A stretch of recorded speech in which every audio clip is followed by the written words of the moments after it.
ఆ rally success అయిన తర్వాత ప్రతి మండలంలో ఒక హత్య చేయండి. ఓకే. భయపెట్టాలి.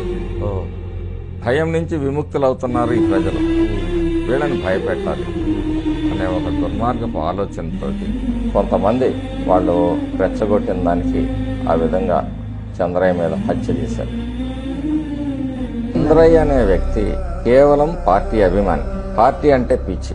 ఒక 2 ఎకరాల రైతు స్వస్థలంలో ఎన్టీ రామారావు గారి విగ్రహాన్ని పెట్టుకొని మరి ఆయన సొంతంగా ఏర్పాటు చేసుకున్నాడు అంటే ఆయనకి పార్టీ పట్ల, తెలుగుదేశం ఎన్టీ రామారావు గారి పట్ల ఉన్న అభిమానం. చివరి క్షణంలో అతను గొంతు కోసే క్షణంలో కూడా జై జగన్, జై వైసీపీ అనమంటే జై టీడీపీ, జై చంద్రబాబు అని చెప్పేసి ప్రాణాలని జెండాలాగా ఎగరేసిన వ్యక్తి చంద్రయ్య.